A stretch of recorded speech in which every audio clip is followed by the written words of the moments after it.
He mocked his bride for being unattractive, but her true identity left everyone speechless.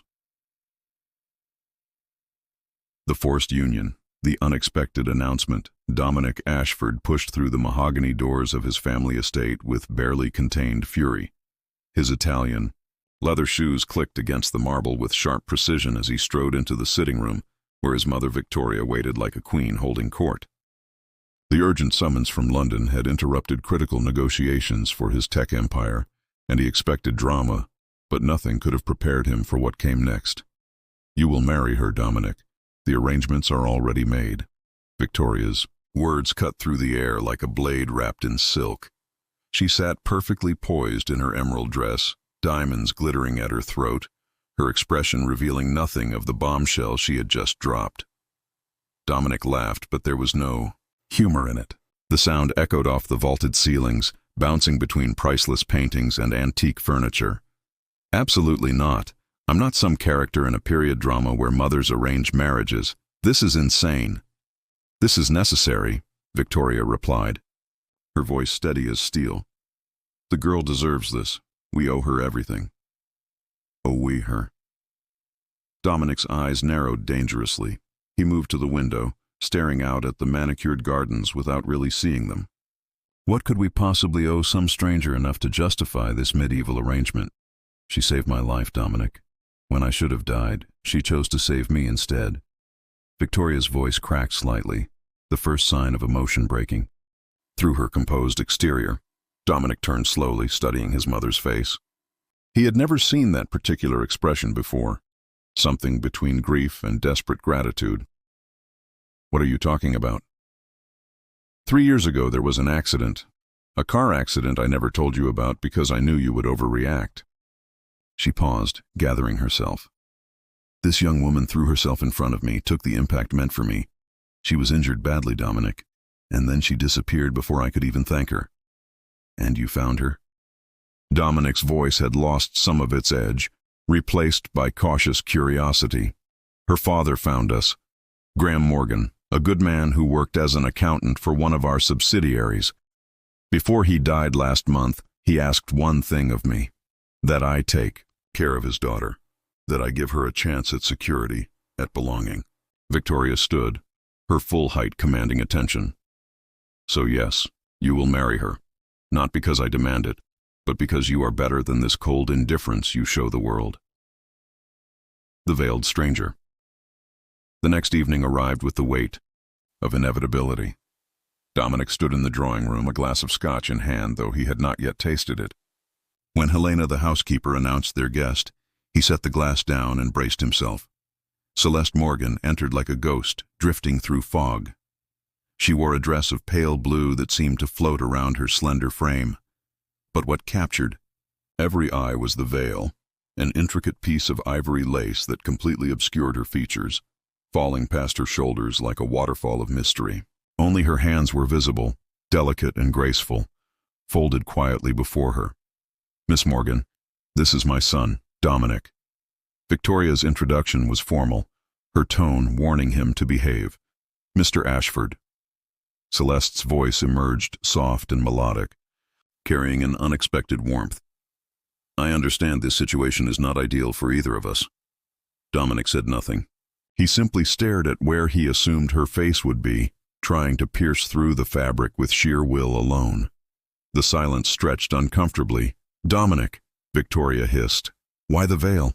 The question came out harsher than he intended. "If we're supposed to be married, don't I deserve to see your face?" Celeste stood perfectly still. When she spoke again, her voice had not changed. Still calm, still gentle. "I wear it for reasons that are mine. If you find that unacceptable, I can leave now and we can forget this arrangement entirely." Something in her tone, the quiet dignity mixed with vulnerability, made Dominic pause. He had expected timidity or desperate grasping for his wealth. Instead, he found composure and a strange kind of strength. "No," he heard himself say. "Stay. We'll figure this out." The joyless wedding. The ceremony took place in the estate's private chapel, a small gathering of necessary witnesses and family. Celeste wore white as tradition demanded, but her veil remained firmly in place, now doubled with the bridal veil. That added another layer of mystery. Dominic wore charcoal gray, feeling like he was attending a funeral rather than his own wedding. The priest read the vows with practiced efficiency. Dominic repeated his lines mechanically, investing no emotion into words that felt hollow. Celeste's responses were quieter but somehow carried more weight, as if she actually meant what she was saying. When the moment came for the kiss, Dominic leaned forward and pressed his lips briefly against the fabric covering her cheek. The gathered guests applauded politely, but the sound was thin and uncomfortable. Nobody was fooled into thinking this was a love match. The reception was worse. Dominic spent most of it in his study taking business calls that could have waited, anything to avoid the pitying looks and whispered speculation. Celeste remained in the main hall, speaking quietly with Helena and Dr. Patterson, who had known her father.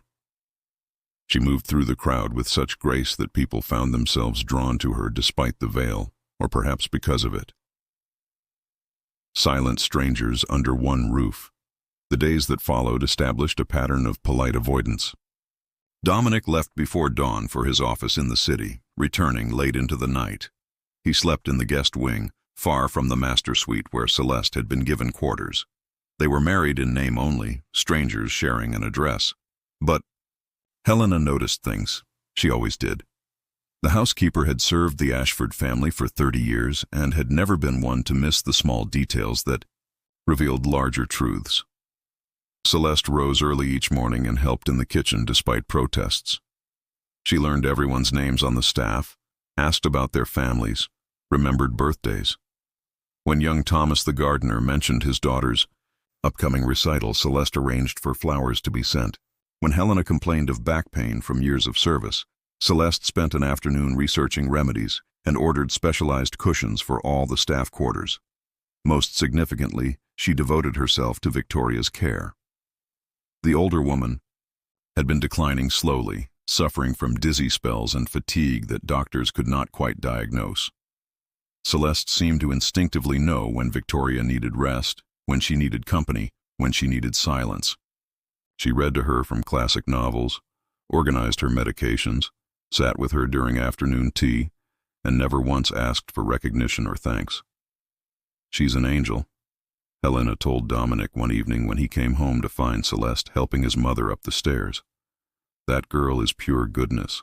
Dominic watched from the shadows as Celeste carefully guided Victoria to her room, her movements patient and tender. Something uncomfortable twisted in his chest, an emotion he could not quite name. Guilt, perhaps, or shame. Growing curiosity. 3. Weeks into the marriage, Dominic found himself observing Celeste more carefully, not openly, but in stolen glances and quiet moments when she did not know he was watching. The way she moved through rooms with unconscious elegance. How she always seemed to know exactly what was needed before anyone asked. The soft melody of her voice when she read aloud or laughed at something Helena said. One evening he discovered her in the library, sitting in the window seat with a book of poetry. The setting sun created a halo effect around her veiled silhouette. She looked like something from another era, timeless and ethereal. "May I join you?" He surprised himself by asking. She looked up, and though he could not see her expression, he sensed her surprise. "Of course, it's your home." "It's your home too now," he said, settling into the chair across from her. "Whether I've been gracious about that or not." Silence fell, but it was less uncomfortable than before. Finally Celeste spoke. "I don't expect you to love me, Dominic. I know why I'm here. Your mother's sense of obligation. My father's dying wish. But I want you to know I'm not trying to trap you or take advantage. I simply want to honor my father's memory by being useful." "Useful." Dominic repeated the word slowly. "Is that all you want from life? To be useful?" "It's more than many people get." Her voice carried a note of sadness that made his chest tighten again. He wanted to ask more, wanted to understand this mysterious woman who had entered his life like a calm storm. But before he could form the words, his phone rang with another urgent business matter, and the moment slipped away. Yet something had shifted. For the first time since this arrangement began, Dominic found himself actually curious about Celeste Morgan. Not just about what lay beneath the veil, but about who she was beneath the quiet exterior. And that curiosity would soon lead him to a truth that would change everything he thought he knew about sacrifice, beauty, and love. The revelation. The overheard truth. The storm arrived without warning, as autumn storms often did in the English countryside. Rain lashed against the windows of the Ashford estate while thunder rolled across the darkening sky. Dominic had returned. Home early, drenched from the dash between his car and the front entrance. Helena took his soaked coat with her usual efficiency and mentioned that his mother and Celeste were having tea in the conservatory. He intended to change and head straight to his study, but something made him pause outside the conservatory doors. Through the glass panels he could see the warm glow of lamps fighting back the gloom of the storm. The sound of voices drifted out, intimate and unguarded. "You should never have done it," Victoria was saying, her voice thick with emotion. "You were just a girl. You should have saved yourself." "I couldn't just watch it happen." Celeste's reply was soft but firm. "You were right there in the street. The car came so fast." Dominic froze, his hand on the door handle. "You took the hit. Meant for me." Victoria's voice broke. "The glass shattered across your face. I saw the blood, Celeste. So much blood. And then you were gone before the ambulance even arrived. I searched for you everywhere. I didn't want you to see me like that. Didn't want anyone to see." There was a pause. Then Celeste continued. "The scars were worse than the pain. The way people looked at me after, like I was something tragic to be pitied or something ugly to be avoided." Dominic's breath caught. His hand slipped from the door handle as the full weight of understanding crashed over him. The veil was not about vanity or mystery. It was armor. "Your father came to me 2 years later," Victoria said. "Showed me a photograph. I recognized you immediately despite everything. Those eyes, they never changed. He told me you had withdrawn from the world, that the man you had been seeing left you because he could not handle your scars. Trevor said he loved me for who I was inside." Celeste's laugh was bitter. "But apparently who I was inside was not enough once who I was outside changed. He looked at me like I had betrayed him somehow by not staying perfect." "Trevor was a fool," Victoria said fiercely. "Any man would be blessed to have you." "Not any man." Celeste's voice dropped to barely a whisper. "Dominic certainly does not want me. I can feel his resentment every time he is forced to acknowledge my existence. This arrangement is a cage for him, and I am his warden." Dominic felt something crack inside his chest. Was that truly how she saw herself? He pressed his forehead against the cool glass, rain streaming down the other side, and let the full truth of his behavior wash over him. He had been so focused on his own inconvenience, his own disrupted life, that he never considered what she must be feeling. Forced into marriage with a man who could not even be bothered to hide his disdain. "Give him time," Victoria was saying. "Dominic has walls built around his heart, but they're not as strong as he thinks. You're already changing him, even if he doesn't realize it yet. I'm not trying to change him. I just want to survive this with some dignity intact." Those words hit Dominic like a physical blow. He stepped back from the door, his mind reeling. She was not scheming or manipulating. She was enduring. And he had made her endurance that much harder with his coldness. The photograph that night, Dominic could not sleep. He paced his room until the early hours, Victoria's words echoing in his mind. Finally, driven by something he could not name, he went to his mother's private sitting room. She kept photo albums there, decades of family history carefully preserved. He found what he was looking for in an album from 3 years ago, a newspaper clipping, carefully preserved in plastic. The headline read, "Mystery Woman Saves Prominent Businesswoman in Traffic Accident," but it was the photograph that made his hands shake. Celeste before. No veil, her face turned slightly toward the camera. She had been breathtaking. Classic beauty with high cheekbones, full lips curved in a genuine smile, and those same gray-blue eyes that now peered out from behind lace. But the article mentioned she had disappeared from the hospital, and subsequent investigation revealed she had been injured in the rescue.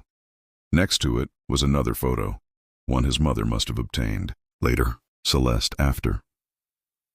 The scarring ran from her temple down across her cheek to her jaw, a jagged line that spoke of impact and glass and pain. Yet even with the scars, she was not ugly. She was different, marked by courage rather than disfigured by tragedy. But the look in her eyes in that second photo told a different story. The light had gone out, replaced by wariness and resignation. Dominic sat in the dark, holding these images, understanding finally settling over him like a heavy blanket. She had given up her face to save his mother, had retreated from the world, because the world had rejected her changed appearance, and he, in his ignorance and selfishness, had become just another person making her feel unwanted. The confession. The next morning, Dominic did not leave for the office. Instead, he waited in the breakfast room until Celeste appeared. She started slightly when she saw him, clearly not expecting him to still be home. "Good morning," she said carefully, moving toward the sideboard. "Sit with me," Dominic said. It was not quite a request. "Please." She hesitated, then took a seat across from him, her veiled head tilting slightly in question. "I overheard you and my mother yesterday," he began, watching her stiffen. "I know what happened. I know what you did and what it cost you." Silence stretched between them. Finally, Celeste spoke, her voice flat. "Then you know I'm not here to seduce you or steal your fortune. I'm just repaying a debt my father felt. He owed. You can stop treating me like a threat now." "Is that what you think?" Dominic leaned forward, frustration and regret warring in his voice. "That I saw you as a threat? You've made it clear you see me as an inconvenience at best, an unwanted obligation. I understand that, Dominic. This situation is not fair to you." "Nothing about this is fair," he agreed, but his tone had changed. "But not in the way you think. It's not fair that you sacrificed yourself for my mother and got nothing but pain in return. It's not fair that some coward abandoned you when you needed support. And it's definitely not fair that I've spent weeks making you feel unwanted in your own home." Celeste's hands, resting on the table, trembled slightly. "You don't have to pretend. I understand duty. I understand obligation. I don't need false kindness." "It's not false," Dominic said quietly. "I've been watching you, Celeste. Really watching. The way you care for my mother with such tenderness. How you remember every staff member's name and their children's names. The way you move through this house like you're trying not to take up too much space, as if you're afraid of being a burden." He paused, gathering courage. "You're not a burden. You're remarkable, and I've been too blind and selfish to see it. You don't know me," she whispered. "Then let me." He reached across the table, stopping just short of touching her hand. "Let me know you.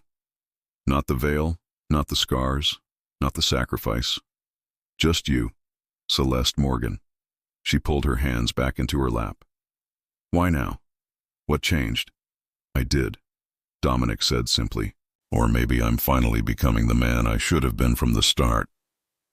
I can't undo the last few weeks, but I'd like to try moving forward differently. As friends, if nothing else, friends." She repeated the word like she was testing its. "Wait, it's a start," he said. "And who knows, maybe in time it could become something more." For the first time since he had known her, Celeste laughed. It was soft and surprised, but genuine. "You're very confident, Mr. Ashford. Call me Dominic. And yes, I've been told that about 1,000,000 times." He smiled, and she seemed to relax, slightly. "Will you have breakfast with me? Properly, I mean. As friends getting to know each other?" After a long moment, she nodded. "As friends." It was a small beginning, but it was a beginning nonetheless. The gala 2 months later, the Ashford Foundation hosted its annual charity gala at a luxury hotel in London. The event raised funds for trauma survivors and medical research, causes Victoria had championed for years. This year, however, held special significance. Dominic had announced they would be launching a new initiative specifically focused on supporting people recovering from disfiguring injuries, both physically and emotionally. The ballroom glittered with chandeliers and jewels, filled with societies, elite sipping champagne and networking between charitable giving. Dominic stood near the stage, his speech notes prepared, but his attention kept drifting to the entrance. She had not said she would come, had only smiled mysteriously when he invited her and said she would think about it. Now, as the orchestra began playing and guests started taking their seats, he felt an unexpected disappointment. Perhaps it was too much to ask. Then the room changed, not dramatically, but in subtle ripples. People turning, conversations pausing, a collective intake of breath that whispered through the crowd like wind through trees. Celeste stood at the top of the grand staircase, and she was unveiled. She wore deep sapphire blue that brought out the color of her eyes, which shone clear and steady as they surveyed the room.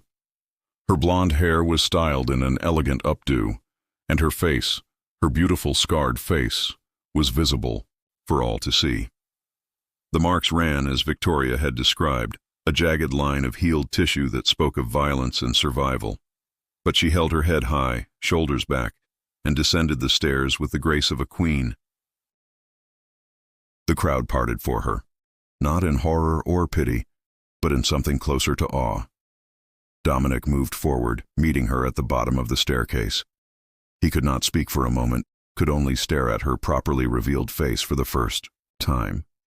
She was more beautiful than any photograph had captured, not despite the scars, but including them. They were part of her story, proof of her courage written on her skin. "You came," he managed finally. "You asked me to," she said simply. "And I realized I was tired of hiding." He held out his arm.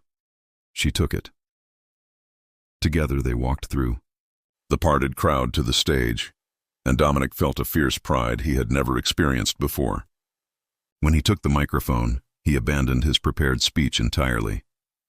3 years ago, he began, his voice carrying across the silent room. "My mother was saved by a stranger, a young woman who threw herself into traffic to push her out of the way of a speeding car. That woman was injured, badly enough that her life changed forever. And then she disappeared, wanting no recognition, no reward, just the knowledge that she had saved someone's life." He turned to Celeste, who stood beside him, her expression calm but her eyes shining. "That woman is my wife, Celeste Ashford, and tonight she's chosen to stop hiding the evidence of her courage." The applause started slowly, then built like a wave. People rose to their feet, the sound becoming thunderous. Celeste's composure finally cracked, tears sliding down her scarred cheek. Dominic took her hand, weaving their fingers together, and faced the crowd together. "True beauty," he said when the noise finally subsided, "is not about perfection. It's about strength and sacrifice and choosing kindness even when the world has been unkind to you. My wife is the most beautiful person I have ever known, and I'm honored that she's chosen to share her story with us tonight." He turned to her, speaking only for her now, though hundreds watched. "I'm sorry it took me so long to see you. Really see you. But I see you now, Celeste. All of you. And I love every part." She smiled through her tears. "Even the difficult parts." "Especially those," he said. "They make you who you are." He kissed her then, properly and publicly, and the room erupted again. But neither of them heard it. They were too lost in each other, in this moment of finally being seen and accepted completely. Epilogue. 1 year later. The Ashford estate garden had never been more beautiful. Spring flowers bloomed in wild profusion, and string lights had been hung between the trees for the renewal of vows ceremony. It was small and intimate, just family and close friends, the exact opposite of their first joyless wedding. Celeste wore cream-colored lace, her face bare and radiant in the afternoon sun. Dominic could not stop staring at her, still amazed that this extraordinary woman had chosen to build a life with him despite his terrible beginning. When it was time for personal vows, Celeste spoke first. "You taught me that hiding was not the same as healing. That being seen could be frightening, but also freeing. You looked at my scars and saw strength instead of damage. You gave me back myself." Dominic took her hands, his own voice rough with emotion. "You taught me to see, not just with my eyes, but with my heart.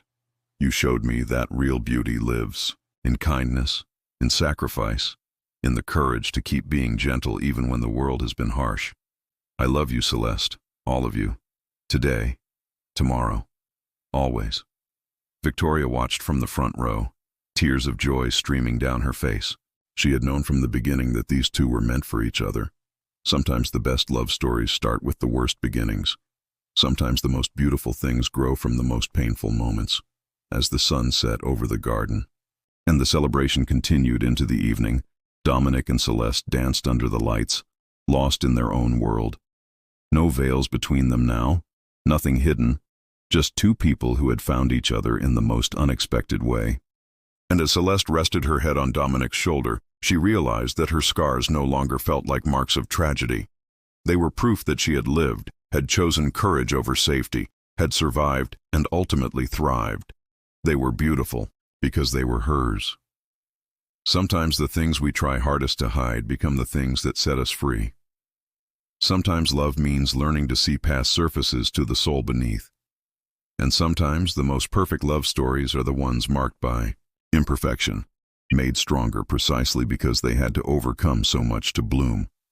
If this story touched your heart even just a little, if you believe that kindness can heal and that love can grow from the most unexpected places, then don't forget to hit that hype button and subscribe to Every Verse Stories for more powerful tales that remind us what truly matters.